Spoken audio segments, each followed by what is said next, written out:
और वो जब तक उनके अंदर हिम्मत है और ऊपर वाला उनका साथ दे रहा है, एक उनको स्ट्रेंथ मिली है। चलिए, सबसे एक अहम सवाल पूछूंगी कि जहां पंजाब में भारत जोड़ो यात्रा में जो शामिल होते कांग्रेस के सबसे स्ट्रॉन्ग नेता, लेकिन वहीं दूसरे दिन बीजेपी में शामिल हो गए। देखिए, ये तो किसी का पर्सनल चॉइस है, उसमें हम क्या कर सकते हैं। कोई व्यक्ति, आज की राजनीति ऐसी हो गई है, दल बदलू राजनीति हो गई है। कोई इधर चला जाता है उधर, कोई उधर से आ जाता है इधर, ये आजकल का ट्रेंड हो गया है। इस पे क्या टिप्पणी करें तो हम लोग। एक तरफ आप कहते हैं भारत जोड़ो, लेकिन एक तरफ आपकी पार्टी के ही लोग जा रहे हैं। नहीं, तो ऐसे तो भाजपा के भी बहुत लोग कांग्रेस में आते हैं, तो इससे क्या है, मतलब ये तो आपका आइडियोलॉजिकल, अगर आपको कोई मौका परस्त है आप और आपको कहीं और मौका मिल रहा है और आप इसलिए जा रहे हैं, तो आपका हम आपको रोक थोड़ ना सकते हैं। और कोई अगर हमारे पास आ रहा है तो हम भी उसका स्वागत करते हैं। जैसे ये तो इंडिविजुअल किसी का अधिकार है कि वो क्या करना चाहता है। क्या कांग्रेस भी 2024 की तैयारी कर रही भारत जोड़ो से? नहीं, सिर्फ भारत जोड़ो यात्रा से नहीं, पार्टी के और भी ऐसे कार्यक्रम हैं।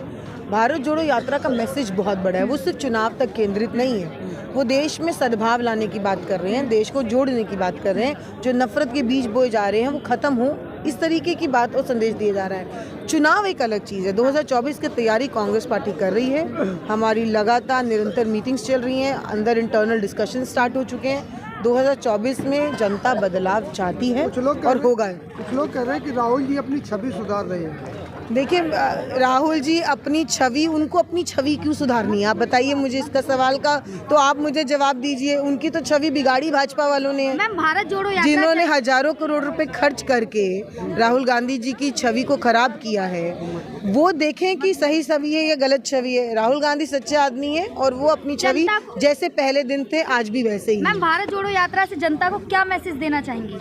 देखिए, सबसे पहली बात कि यूनिटी और ब्रदरहुड ये एक बहुत ज़रूरी है इस देश में। अगर आप चाहते हैं कि देश एक रहे तो ये कायम होना बहुत ज़रूरी है। और इसके साथ साथ जो ज्वलंत मुद्दे हैं जिस पे सरकार कान बंद करके, आंख बंद करके बैठी है, वो भी इस यात्रा के तहत जो हम एड्रेस कर रहे हैं। चाहे वो महंगाई का मुद्दा है, बेरोज़गारी का मुद्दा है, चाहे अल्पसंख्यकों, दलितों के ऊपर जो लगातार समाज में शोषण हो रहा है और सरकारें उसको स्पॉन्सर कर रही हैं, उनके खिलाफ हम इस लड़ाई को लड़ रहे हैं। तो महिलाओं के मुद्दों पे हम लगातार बात कर रहे हैं। महिला सुरक्षा एक बहुत अहम मुद्दा है। तो भारत जोड़ो यात्रा देश के हर मुद्दे को एड्रेस करती है। आपने महिला सुरक्षा की बात की, लेकिन कल दिल्ली की एक घटना है कि स्वाति महलवाल को 15 किलोमीटर तक घसीट दिया गया। 15 किलोमीटर नहीं, 15 मीटर तक। 15 मीटर। देखिए, चाहे 15 मीटर हो या 1 सेकेंड के लिए भी हो, प्रॉब्लम क्या है कि मुझे दुख हुआ जब मैंने सुना स्वाति मालीवाल जी के लिए।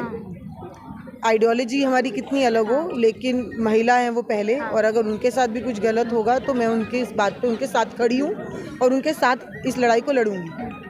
लेकिन समस्या ये है कि वो कैमरा लेके एक मिशन पे निकली थी रात को, ये देखने के लिए कि दिल्ली में सुरक्षा कितनी है।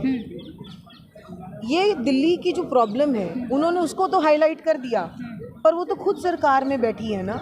सोल्यूशन क्या है? अभी आप और मैं चलेंगे, किसी सड़क के कोने पे खड़े होंगे, हमें भी देख के गाड़ी वाले रोकेंगे और हमें छीन के अंदर करने की कोशिश करेंगे। ये तो प्रॉब्लम है दिल्ली की। सोल्यूशन क्या है? सरकार में बैठे लोग मुझे सोल्यूशन बताएं ना। आप और मैं या सरकार में बैठे लोग भी अगर प्रॉब्लम्स ही बताएंगे तो फिर वो सरकार में क्यों बैठे हैं? तो मैं उनसे यही कहना चाहती हूँ कि आपने एक मिशन के तहत एक ड्राइव की कि रात को क्या चल रहा है, पर इसका सोल्यूशन क्या है? आप तो दिल्ली के मुख्यमंत्री आपकी पार्टी के हैं, जिस पार्टी को वो रिप्रेजेंट करती है। 8 साल से वो दिल्ली की कमीशन विमेन को हेड कर रही है और अभी भी दिल्ली के हालात है। मेरा तो ये सवाल है कि कितनी मीटिंग्स आज तक दिल्ली के सीएम ने और मिनिस्ट्री ऑफ होम अफेयर्स ने कितनी बार दिल्ली की सुरक्षा को लेकर की? एक भी नहीं की। आप मीटिंग्स नहीं कर रहे हैं, आप चर्चाएं नहीं कर रहे हैं, आप संवाद ही नहीं कर रहे हैं। आपका कम्युनिकेशन गैप इतना बड़ा है। तो ये जो राइज ऑफ क्राइम हो रहा है ना, ये इसलिए हो रहा है क्योंकि दोनों की पॉलिटिकल विल ही नहीं है। सिर्फ एक ही विल है इन दोनों की कि तेरी वजह से दिल्ली में सुरक्षा नहीं है, वो कहता है तेरी वजह से सुरक्षा नहीं है। ऐसे तो दिल्ली में महिलाएं सुरक्षित नहीं रह पाएंगी।